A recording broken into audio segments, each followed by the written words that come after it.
Bueno, tema difícil también. Sobreposición de hepatitis autoinmune y otras enfermedades de orden inmunológico. Primero, tener en claro cuál es el diagnóstico de hepatitis autoinmune para saber cuándo podemos hablar de síndrome de sobreposición y cuándo no. Todos conocemos que la hepatitis autoinmune es una enfermedad crónica, progresiva, si no se la trata va a la cirrosis y que se caracteriza fundamentalmente por lo que nosotros llamamos piecemeal necrosis, necrosis en saca bocados, periportal, sumamente agresiva que rápidamente puede evolucionar a la fibrosis y a la cirrosis. Cursa con hipergamaglobulinemia, a predominio de IgG y tiene una histología que es bastante característica con formación de pseudorosetas o rosetas que son estos hepatocitos secuestrados por el proceso inflamatorio. Y quizás uno de los elementos centrales es que responde muy bien a los corticoides. Ahora bien, es una gran simuladora. Puede aparecer como una hepatitis aguda grave, una hepatitis fulminante, una hepatitis crónica, un acute on top of chronic, puede aparecer como un DILI, una toxicidad hepática por fármacos. Hay elementos que no siempre hacen fácil su diagnóstico y sobre todo cuando se superpone con alguna de las otras enfermedades inmunológicas del hígado. Por lo tanto, hay que tener en claro cuál es el diagnóstico de hepatitis autoinmune, que es lo que muestra esta diapositiva, pero como les dije antes, no siempre esto es fácil. Y los marcadores de autoinmunidad por excelencia, como el FAN y el antimúsculo liso, son dos elementos que suelen estar presentes en la inmensa mayoría de los pacientes, pero no están presentes en el 100% de los pacientes. Y que son buenos marcadores para identificar la enfermedad, pero no son buenos marcadores para seguir la enfermedad. El título de autoanticuerpos, sea el FAN o el antimúsculo liso, nos ayuda a decir sí, es autoinmune, pero no nos dice si está muy avanzada la enfermedad, si está respondiendo al tratamiento y por lo tanto sirven solo en su fase diagnóstica. Y lo que es clave para aseverar el diagnóstico es que tenemos que descartar otras entidades, sean estas de origen metabólico, de origen viral o de origen tóxico. Por eso es que existe en la mayoría de los lugares un score que es el que nos permite afirmar cuándo se trata verdaderamente de una hepatitis autoinmune, cuando tenemos un diagnóstico definitivo, cuando el score es más de 15, y un diagnóstico probable cuando este score es menos de 15, entre 10 y 15. Pero quizás el signo más patognomónico de confirmación del diagnóstico es le doy corticoides y responde. Algunos huelen los corticoides y responden. Y acá tenemos como distintas escuelas, los que dan 1 miligramo por kilo y los que dan mucho menos que eso. Y la verdad que con el correr del tiempo uno tiende a dar cada vez menos corticoides y evaluar la respuesta.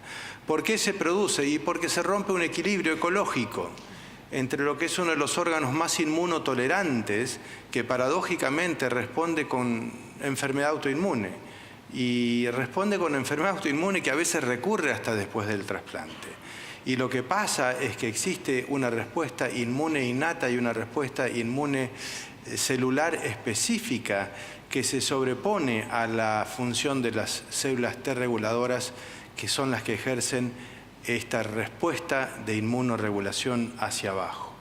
Ahora, la célula target puede ser el hepatocito y hablamos de hepatitis autoinmune, o pueden ser los conductillos biliares y hablamos de otras enfermedades autoinmunes o hablamos de síndrome de superposición.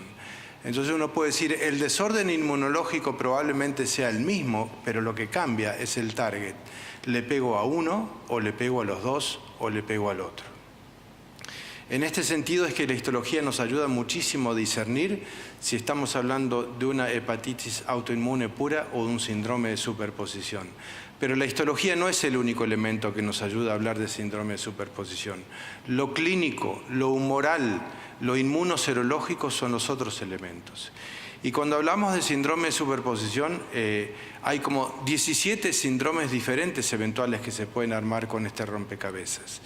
Pero los más comunes, sentados sobre una hepatitis autoinmune, es una hepatitis autoinmune que tenga alguna superposición con una cirrosis biliar primaria, hoy llamada colangitis biliar primaria, o con una colangitis esclerosante primaria. Cualquiera de estos dos cuadros son los que característicamente suelen o pueden superponerse a la hepatitis autoinmune.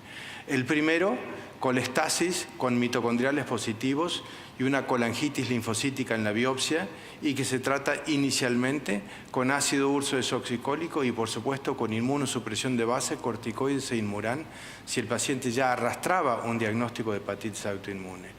Y la colangitis esclerosante primaria se cuestiona más en este escenario y vamos a ver realmente cuándo debemos pensar. Acá tenemos un caso. Este es un paciente real. No le voy a dar el nombre, lo conozco hace por lo menos 10 años. Es un chico, cuando lo vi era un adolescente entrado adulto joven, que lo que tenía era una historia de una colitis ulcerosa. Obviamente, colitis ulcerosa, uno va a buscar una colangitis esclerosante y la encontramos, pero tenía muchas transaminasas y no solo IgM, sino IgG aumentada. Y una biopsia compatible con un patrón de piceal necrosis y un paciente que no respondía solo el ácido urso desoxicólico y que cuando le dimos corticoides normaliza completamente el resto del hepatograma. Entonces ahí tienen la figura de una colangiografía retrógrada endoscópica y de una histología, cómo nos ayuda a discernir en los pacientes jóvenes con colitis ulcerosa cuando tienen muchas transaminasas que debemos ir a buscar la superposición con autoinmune.